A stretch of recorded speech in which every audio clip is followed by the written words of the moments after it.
Hi,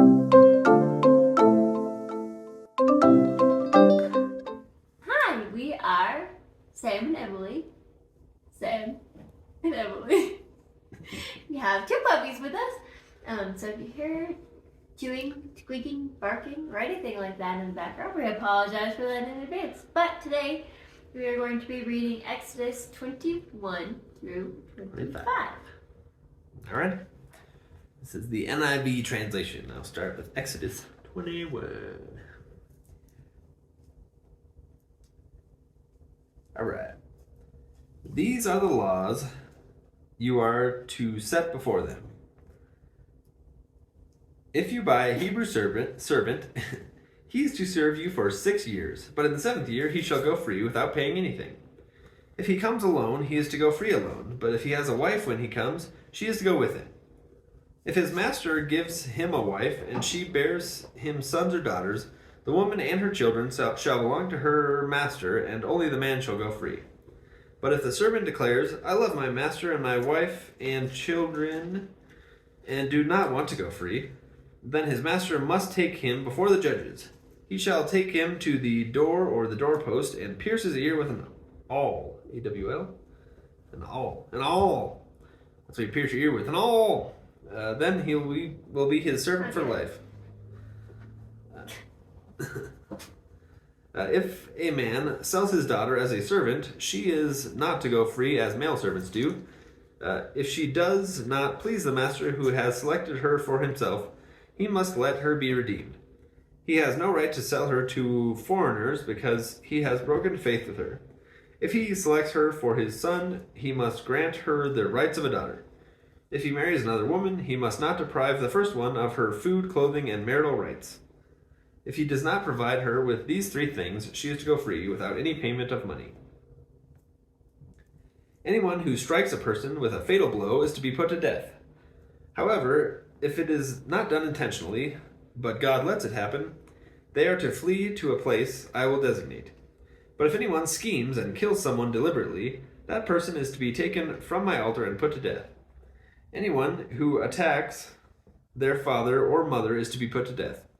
Anyone who kidnaps someone is to be put to death, whether the victim has been sold or is still in the kidnapper's possession.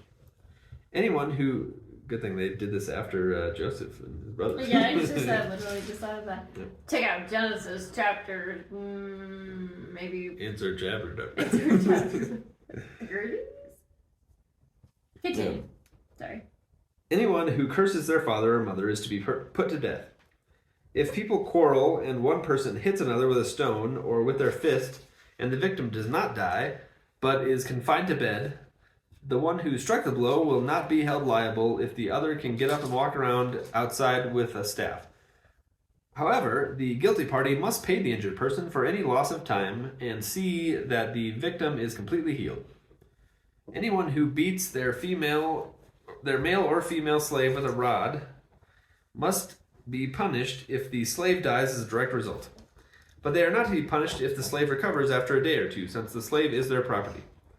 If people are fighting and hit a pregnant woman and she gives birth prematurely, but there is no serious injury, the offender must be fined whatever the woman's husband demands and the court allows.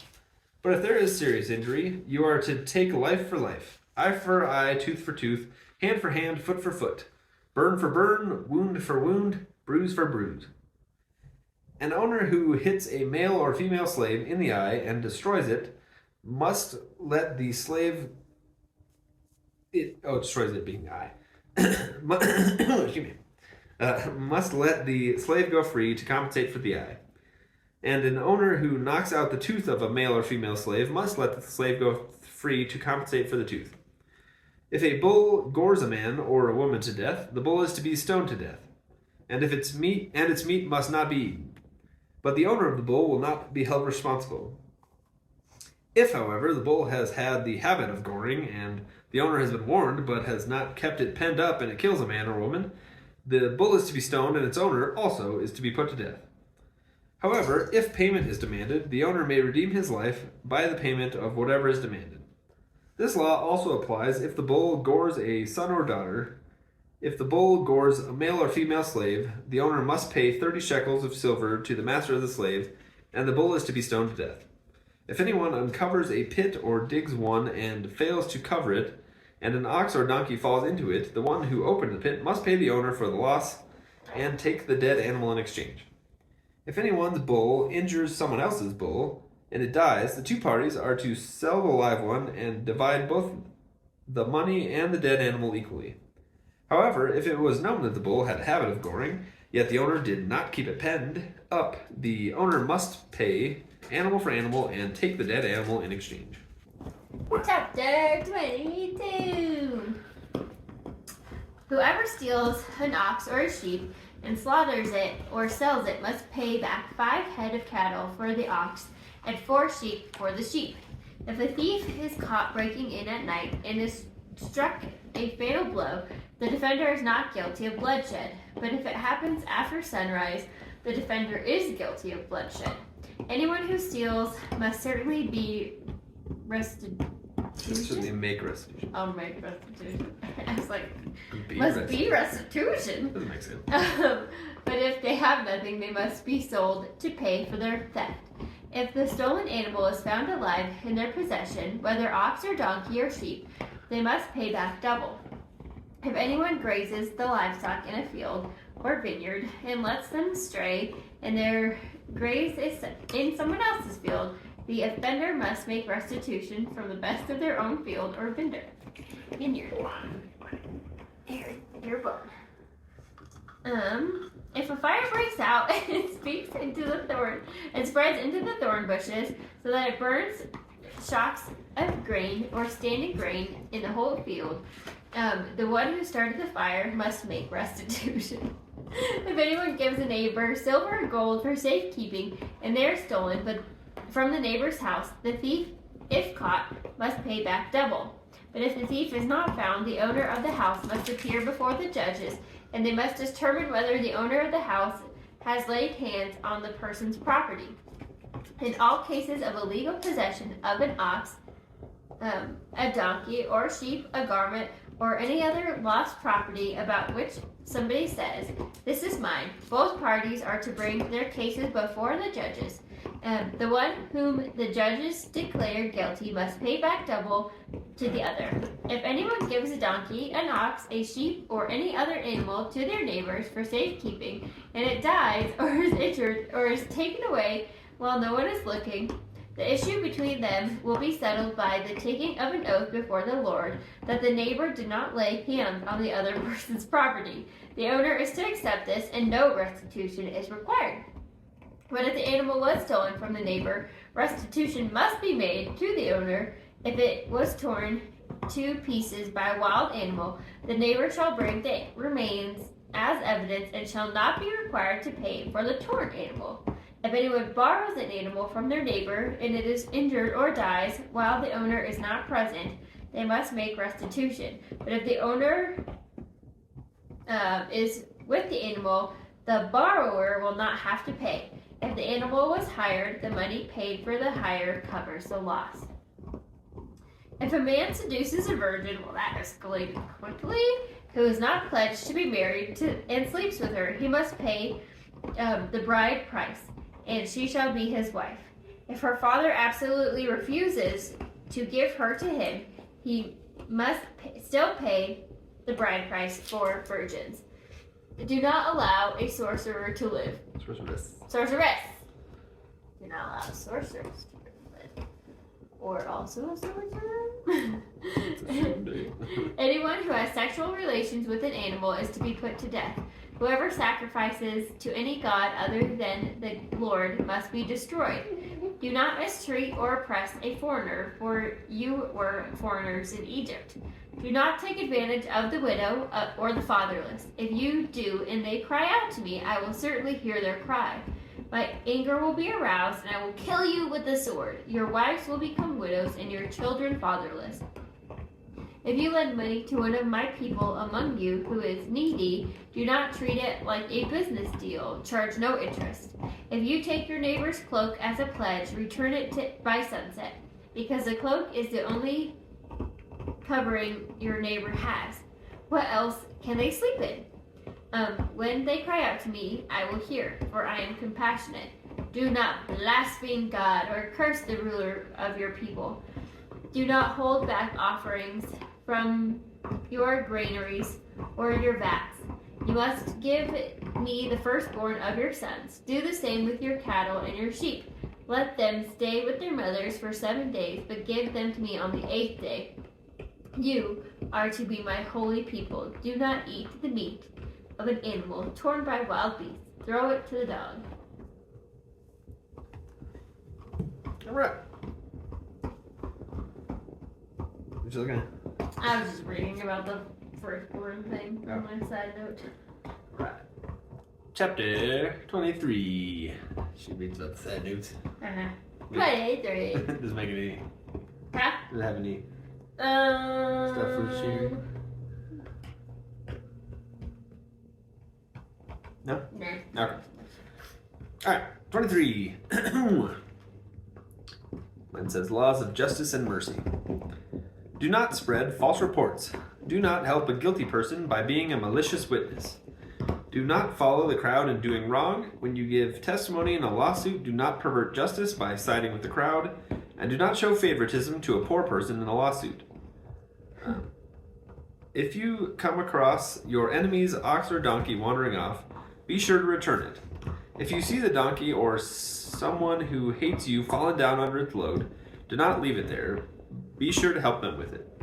Do not deny justice to your poor people in their lawsuits. Have nothing to do with a false charge, and do not put an innocent or honest person to death, for I will not acquit the guilty. Do not accept a bribe, for a bribe blinds those who see and twist the words of the innocent. Do not oppress a foreigner, for you yourselves know how it feels to be a foreigner, because you were foreigners in Egypt. For 6 years you are to sow your fields and harvest the crops. During the 7th year let the land lie unplowed and unused. Then the poor among your people may get food from it, and the wild animals may eat what is left. Do the same with your vineyard and your olive grove. 6 days do your work, but on the 7th day do not work, so that your ox and your donkey may rest, and so that the slave born in your household and the foreigner living among you may be refreshed.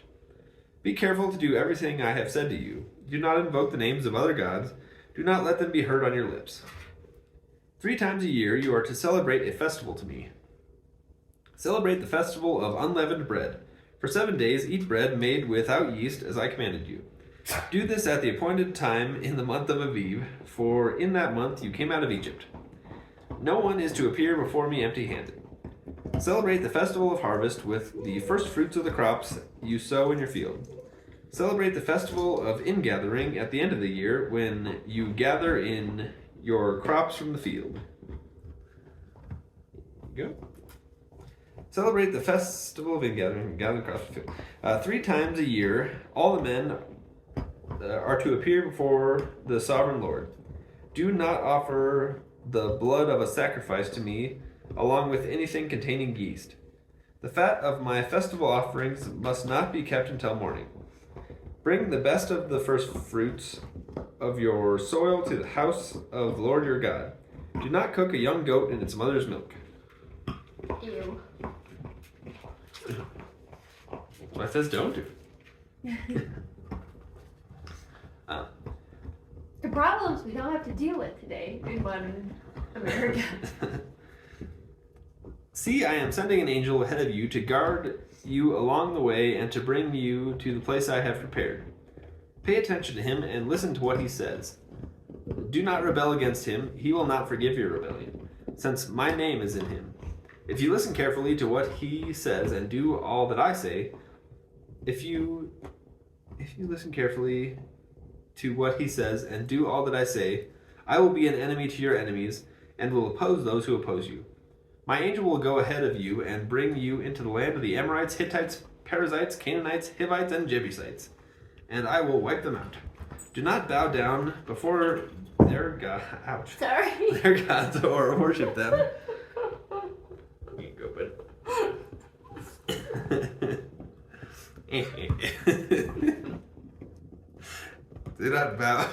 Do not bow down before their gods or worship them or follow their practices. You must demolish them and break their sacred stones to pieces. Worship the Lord your God, and his blessing will be on your food and water.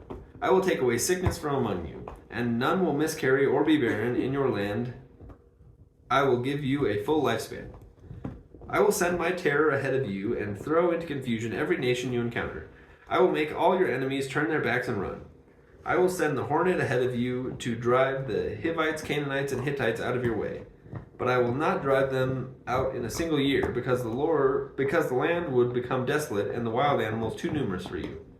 Little by little I will drive them out before you, until you have increased enough to take possession of the land.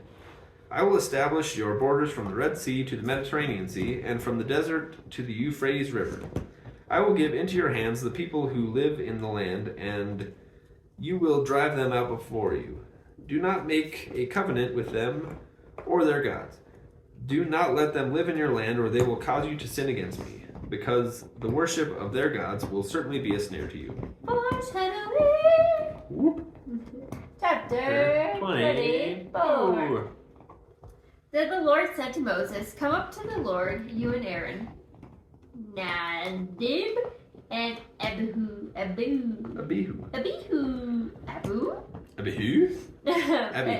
70 of the elders of Israel.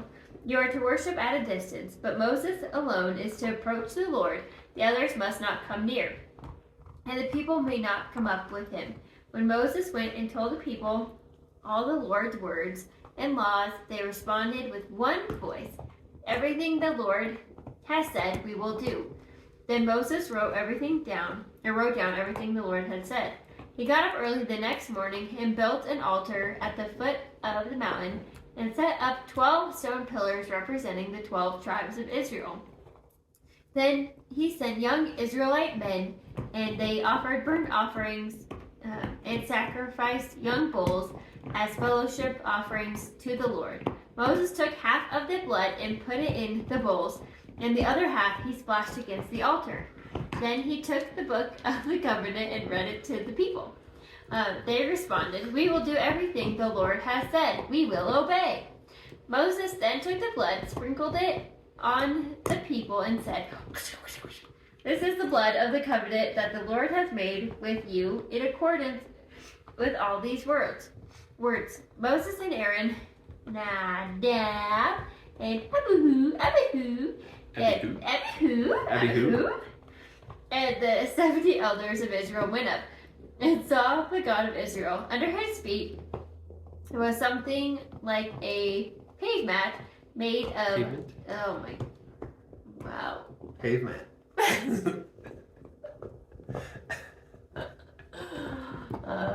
Benadryl's kicking in early. Woo! Just kidding. But I had any Benadryl, that is why this is sad. Made of lapis lazuli, as bright blue as the sky. But God did not raise his hand against these leaders of the Israelites. They saw God, and they ate and drank. The Lord said to Moses, "Come up to me on the mountain and stay here, and I will give you the tablets of stone with the law and commandments I have written for their instruction." Then Moses set out with Joshua his aide, and Moses went up on the mountain of God. He said to elders, "Wait here for us until we come back to you. Aaron and Hur are with you, and anyone involved in a dispute can go to them." When Moses went up to the mountain, the cloud covered it. The glory of the Lord settled on Mount Sinai. For 6 days the clouds covered the mountain, and on the 7th day the Lord called to Moses from within the cloud. To the Israelites, the glory of the Lord looked like a consuming fire on top of the mountain. Then Moses entered the cloud as he went up the mountain, and he stayed on the mountain for 40 days and 40 nights. Chapter 25. You alright? Yep. Alright. Of course you're alright. Fine. Yeah. The Lord said to Moses, "Tell the Israelites to bring me an offering. You are to receive the offering for me from everyone whose heart prompts them to give. These are the offerings you are to receive from them: gold, silver, and bronze, blue, purple, and scarlet yarn, and fine linen, goat hair, ram skins dyed red, and another type of durable leather, acacia wood, olive oil for the light, spices for the anointing oil, and for the fragrant incense, and onyx stones and other gems to be mounted on the ephod and breastpiece. Then have them make a sanctuary for me, and I will dwell among them. Make this tabernacle and all its furnishings exactly like the pattern I will show you. Have them make an ark of acacia wood, 2.5 cubits long, 1.5 cubits wide, and 1.5 cubits high. Overlay it with pure gold, both inside and out, and make a gold molding around it. Cast 4 gold rings for it and fasten them to its 4 feet, with 2 rings on one side and 2 rings on the other. Then make poles of acacia wood and overlay them with gold. Insert the poles into the rings on the sides of the ark to carry it. The poles are to remain in the rings of this ark. They are not to be removed. Then put in the ark the tablets of the covenant law, which I will give you. Make it an atonement cover of pure gold, 2.5 cubits long and 1.5 cubits wide. And make 2 cherubim out of hammered gold at the ends of the cover. An ephod is a linen apron worn by a priest over his robe. It was decorated with gold, blue, purple, and scarlet yarn. Oh, okay. Nice. Then put in the ark the tablets of the covenant law, which I will give you. Make an atonement cover of pure gold, 2.5 cubits long and 1.5 cubits wide. And make 2 cherubim out of hammered gold at the ends of the cover.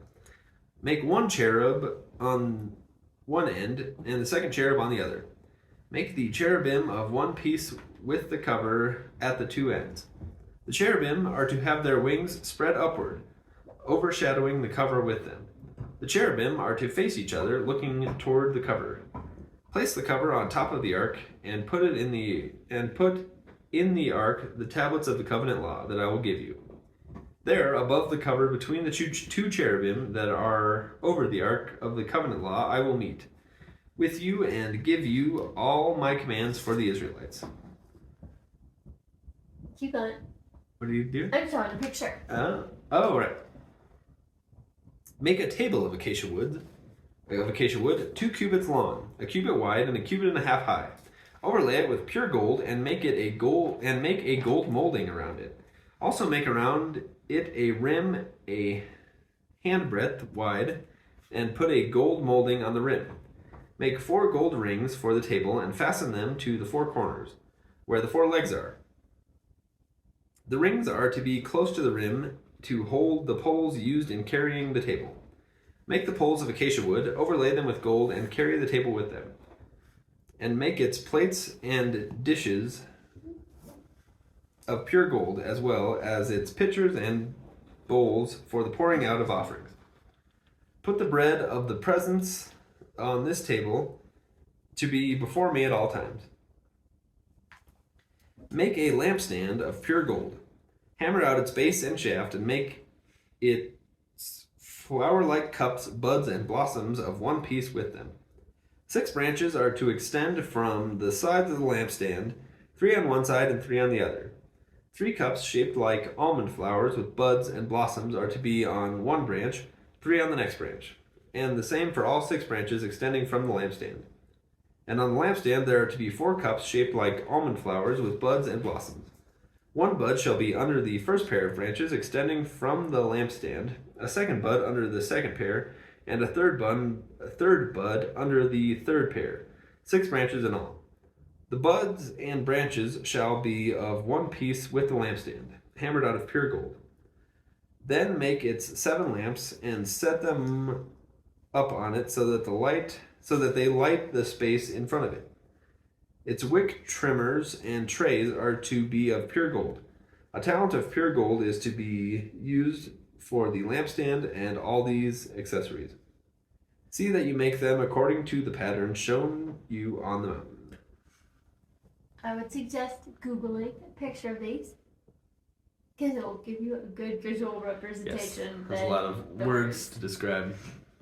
This is just a little sneak peek about what Leviticus is going to be like, and Numbers and Deuteronomy and stuff. Buckle up. Buckle up. Buckle up for the rules and the things. Yeah, we'll try to make them fun. Entertaining. Yeah. But thank you for joining us today on Exodus 16. No, 20 through 20 25. through 25. We will see you in the next video. Bye. Bye.